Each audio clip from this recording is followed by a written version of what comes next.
Nasa 15 mga printer machines ang pinagkaloob ng Pinoy Ako Organization sa tanggapan ng Department of Social Welfare and Development NCR.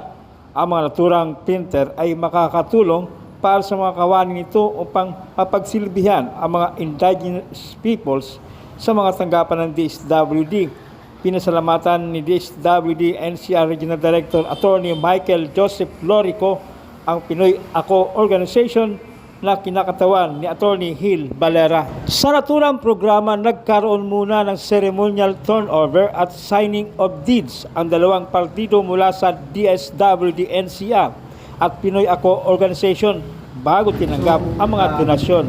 Mula po sa DSWD NCR, kami po ay nagpapasalamat sa Pinoy Ako Organization.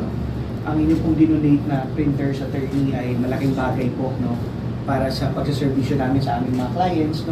Of course, this will definitely help kasi alam niyo po na kami yung mga on the ground, and palagi ho kami, minsan nakakakita kami na nagre-rescue kami, yung mga katutubo, lalo na ho kayo magpapasko, na naaabuso sila, dadalhin galing sa taas, ibababa po dito sa atin, and be beg in the streets of Manila.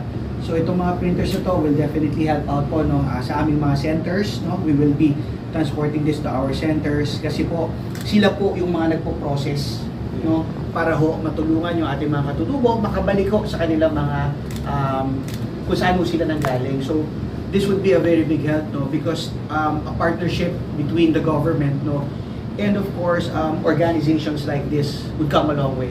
Alam niyo naman nag-challenge dito sa amin sa gobyerno yun pong capital outlay at yung mga ganitong bagay. So malaking bagay ho talaga ito, yung pagdodonate sa amin. So again, mula ho sa DSWD NCR, maraming salamat ho sa Pinoy Ako Organization, and we are hoping that this is just the start of a beautiful friendship and partnership.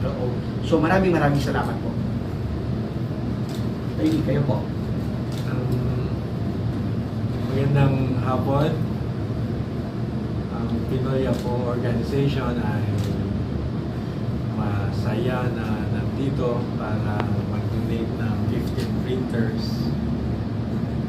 Napansin ko lang, walang kaparis na 15 na desktop.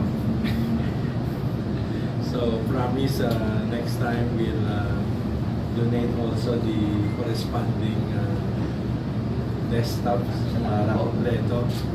Kasi nga nabanggit ko na ang mga katutubo saka mga obrero, hindi naman sila sanay na makahawak ng mga desktop computers at saka printers.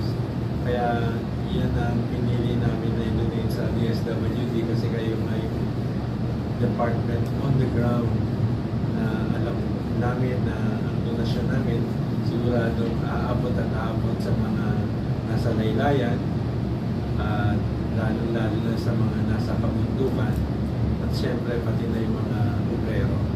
So ang donation na ito ay part of our corporate social responsibility.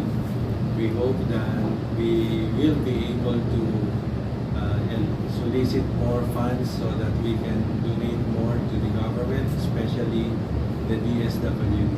Maraming salamat sa opportunity na ito. Thank you, salamat po ulit. Thank you po. Wala ka naman. Thank you po. Okay na po.